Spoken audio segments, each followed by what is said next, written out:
Welcome to this, our first free monthly webinar. We decided to do this because part of our ethos at Thrive is helping one person at a time, and we just felt that to educate, to inform, to give back is one of our key facets of what of why we were founded in the first place. It was very relevant to me because my son suffers from hay fever, and it was something he said to me about a month ago, which was, sometimes Dad, I really don't like the summer. And it got me thinking, actually, that there is quite a lot of research has been done in how people feel on that approach to summer, and actually how that links with seasonal affective disorder.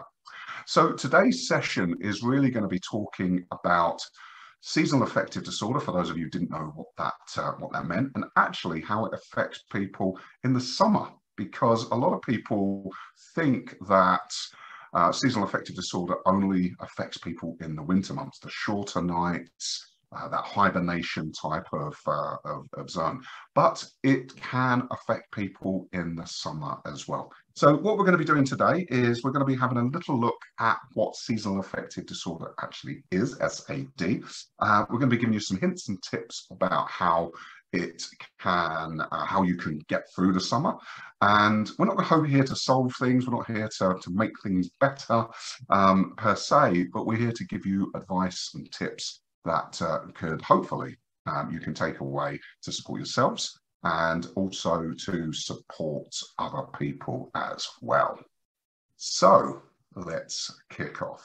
What's really important to remember is, as we run these sessions, is if you can let your friends, your family, any other member of your workforce, if you can let them know that these things are going on, that would really make a difference to us. We want this to reach as many people as possible.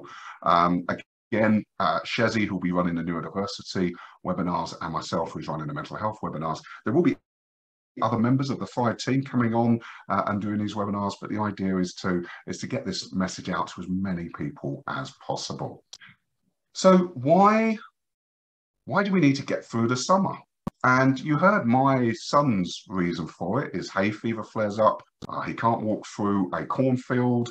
He can't, sees all his friends playing outside, and he has to either take a huge dose of antihistamine or he chooses not to do it. So he avoids that situation.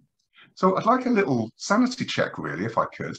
In the chat, could you put what you don't like about the summer months?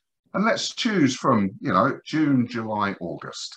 I guess the typical hot summer months that we experience in the UK. I know that we have lots of rain and other bits and pieces in the UK. But what is the thing that you don't like about the summer?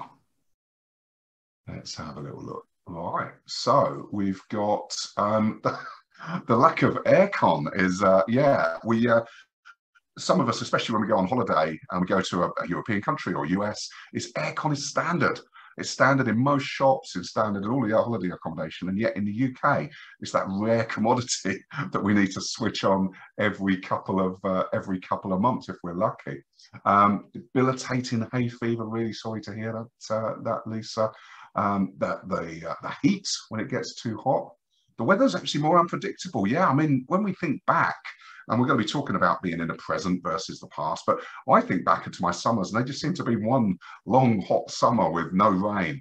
And actually, the reality of that is that was probably once in 1978, and subsequent to that, the weather has been completely unpredictable. Another vote for hay fever there. Kids off school, pressure to have the perfect bikini body. We're going to talk about body image a little bit later. Again, another pressure over body image there. Yeah. Keeping the kids occupied fully and working whilst it's sunny outside. And we're going to look a little bit at how social media impacts us, because everybody not only has the best body, according to the pictures they post up on Instagram, but they're also having more fun than we are. And we're going to have a little look about how how social media can affect you there. The pressure to work hard and play hard. Yeah, we're suddenly forced almost into summer work barbecues, or going out in London town because it's acceptable to stand by the edge of the Thames and pay £10 for a pint that would ordinarily cost you £4 anywhere else in the country. So yeah, lots of pressure there. But having to feet on show, flip-flops and sandals. Yeah, so that's it. We would make different life choices based on that summer heat. So wow, thank you very much, and hopefully we're going to show you a few bits and a few hints and tips of how we can actually tackle some of those things. I'm not going to be able to eradicate hay fever, I do apologise, and nor am I going to be able to make your feet cool, but hopefully we can put a few bits and pieces in place that might help you as we go forward. The session today is meant to be bite-sized. It's meant to be half an hour of your very precious lunch break. The idea is that you can go away after this session, and especially if it's hot today, maybe use some of the hints and tips, but also to make sure you get a little bit more of your lunch break as well. Everybody's unique, everybody's different. The way that we think and feel about things is completely down to our background, our experiences. How we think affects how we feel, affects how we behave. We've heard a few people there talking about body image, and actually that's normally our thoughts based on how we feel about our body. It's not necessarily the same thoughts that other people are having. So with that in mind, what today is all about is about you. You are the most important person on this webinar, not me. Everything in your life revolves around you.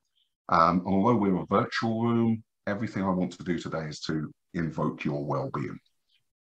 Hopefully, we will excite, we will titillate, we will give you little bits of information, nuggets of information that you may not have known about seasonal affective disorder, and maybe how you can combat it moving forward. Everything we do today is designed to improve your well-being, not detract from it. So what is seasonal affective disorder? SAD affects up to 3% of the people in the UK. 3 out of every 100 at some point in their life will start to feel or get symptoms associated with a season, a period of time. Most people get their first symptoms in their early 20s to mid-30s, but children can be affected as well, which is quite weird, well, strange when you think about it, because actually most children look forward to those summer holidays and doing something with their friends as well. What's really interesting is women are 4 times more likely to be susceptible to seasonal affective disorder than men. There isn't an exact cause, there isn't an exact reason why SAD happens. It's in the winter, it's very often linked to reduced exposure to sunlight. But of those 3% in the UK, 10% actually experience seasonal affective disorder the most in the summer. And it's what we're talking about today. And it might not seem much, 10% of 3%, but actually that's still in the hundreds of thousands of people, especially in the UK, if not globally as well. And exactly the same symptoms can affect you whether you feel in the summer or in the winter.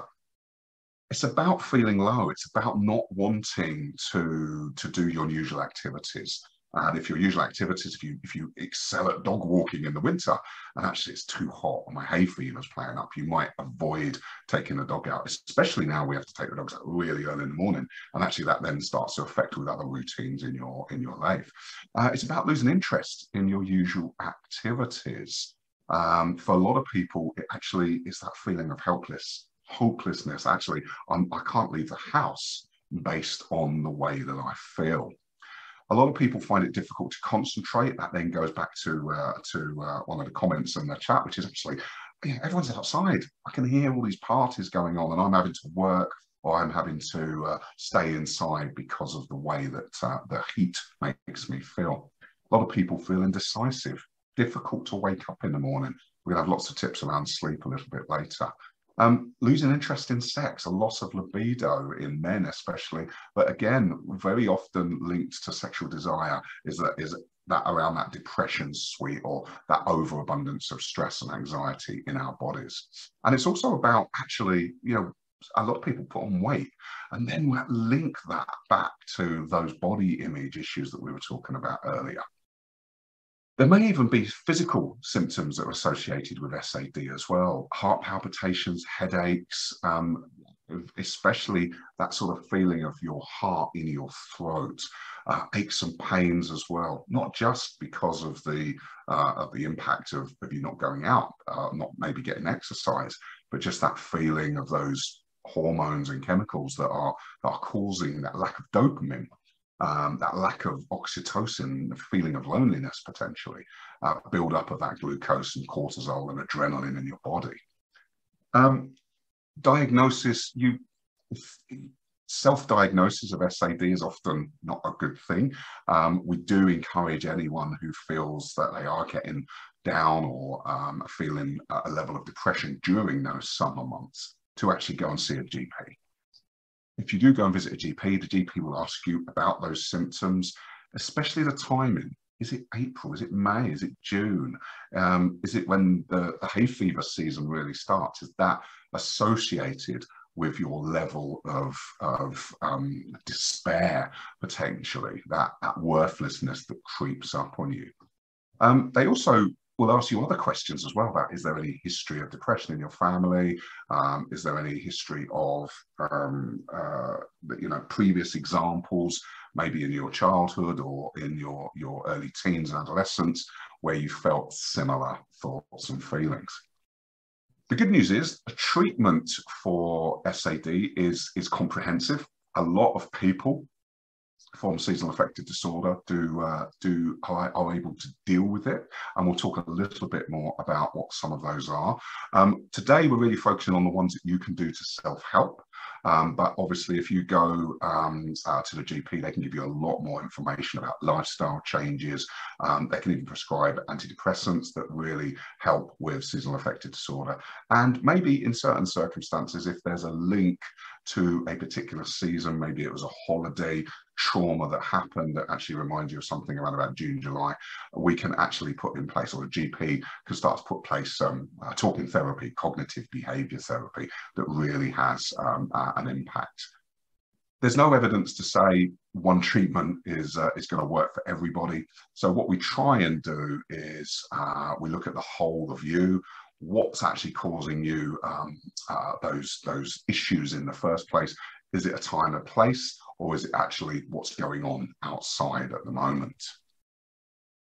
So when we start to think about summertime seasonal affective disorder, it really focuses on 5 key areas. And I think that we talked about all of those in the chat earlier. The first one for a lot of people is that disrupted schedule.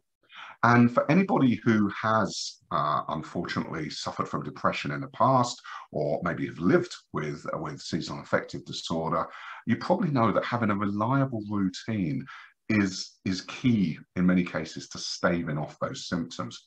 The problem is, though, when summer hits, routine often for a lot of people goes out of the window.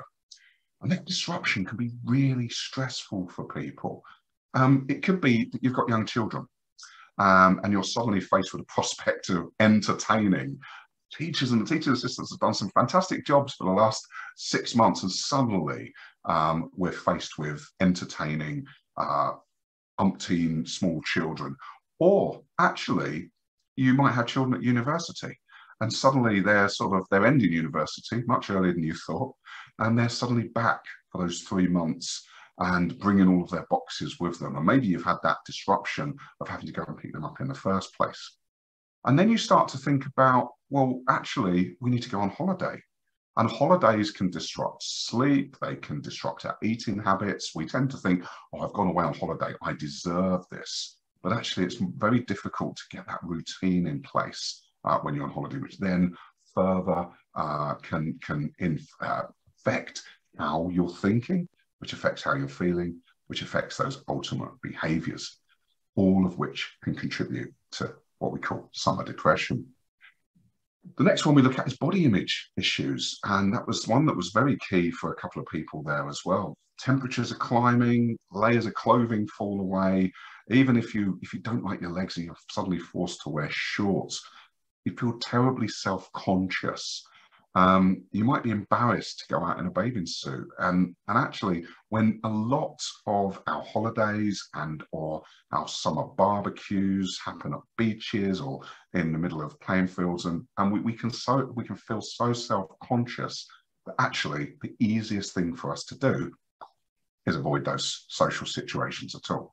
So suddenly we get ourselves in a situation where actually we've got fear of missing out because we can't go and enjoy those barbecues in the same way as other people because we feel that people will be judging us.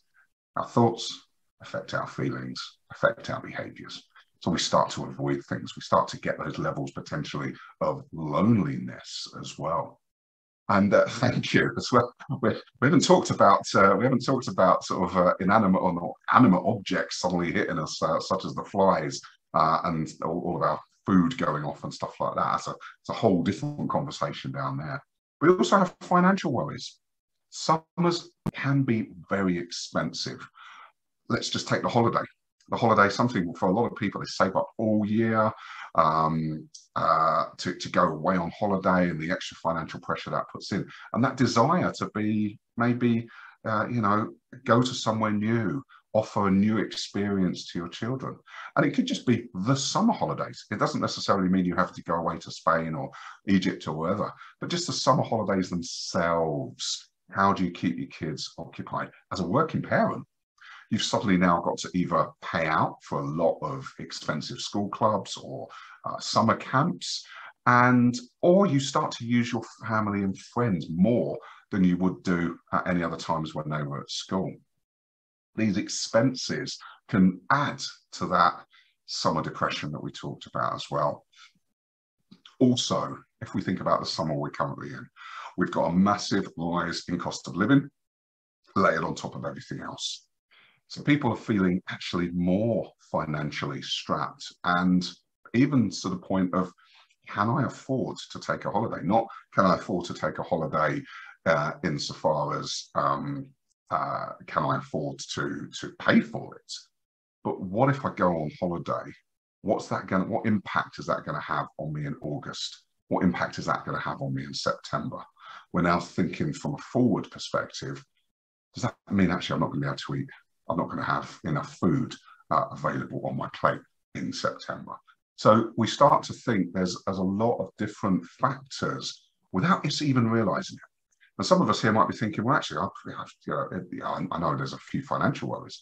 But when you think this is layered upon a feeling of despair, a feeling of not being the same as everybody else in terms of body image, you can start to see how those layers of sadness can start to build up on us as well. And let's take the heat. I had to go and help my mum out earlier. She needed moving from a wheelchair to a chair. My mum's house is inexhaustibly heated. They have some cats which they can't let outside, so they can't open the windows in there. And I was in my mum's house for about 5 minutes, and the sweat was dripping off me.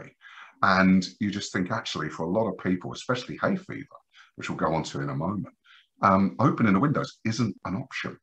So suddenly we're left with no aircon. We've got this stifling heat.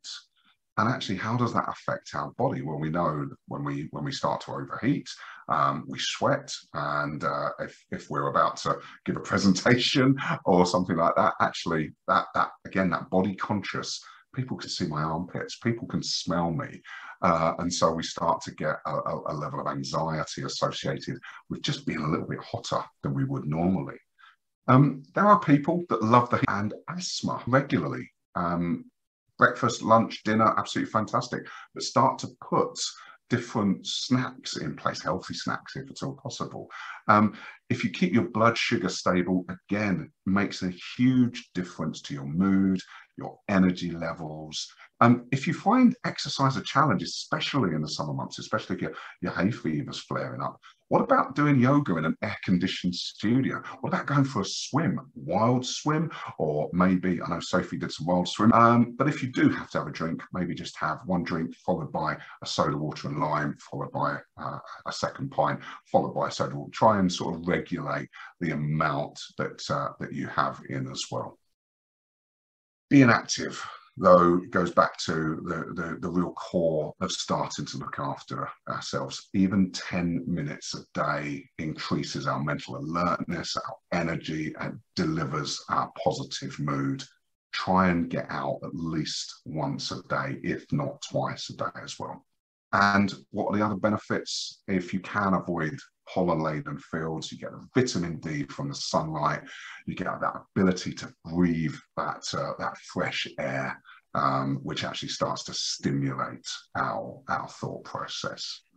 Thank you, Sophie. Yeah, there's some excellent non-alcoholic gins. So what we try and do here at Thrive is to give you some information that helps you make a step change. You are the only person that can actually help yourself. We can give you the tools, we can give you the information, but ultimately it's up to you to take control of your life. If you do need any help in that, please reach out. My details are on the bottom there. As we've said straight from the beginning, this is not a selling webinar in any way, shape or form. It's an information webinar. Our next one is on the 27th of July 2022. In case you thought it was going to be next year. And it will be our wonderful Director of Neurodiversity, Shezi Kennedy, and she's going to be talking about a particular neurodiversity subject that's really important at the moment, which is actually to understand the difference between reactive inclusion and proactive inclusion in the workplace. Thank you so much for your time today. Thank you so much for your energy, for being in here and answering those questions at the beginning. I'm not sure if there was any specific questions that came out, Sophie, but if anyone does want to, we've got an extra minute or so. Yeah, if you have any questions, guys, please pop them in the chat box, or just want to share some nice words. Yeah, we'll give you a couple of minutes to do that. And yeah, thanks for joining. No, and yeah, thank you, Lisa. Thank you for sharing with that. And as I say, it's not just about temperature, the heat. It's actually about incidents that may have happened in your life as well, and then potentially we're sort of integrating that with PTSD at that point as well. So really sorry, Lisa. I know you and I have had a few chats offline as well. So we'll catch up soon. Amazing. Well, if no one has any questions, we will let you guys get on with your lunch break. Echoing what Simon said, thank you so much for joining us, and enjoy the rest of your Wednesday. Thanks very much. Take care, everyone. Bye.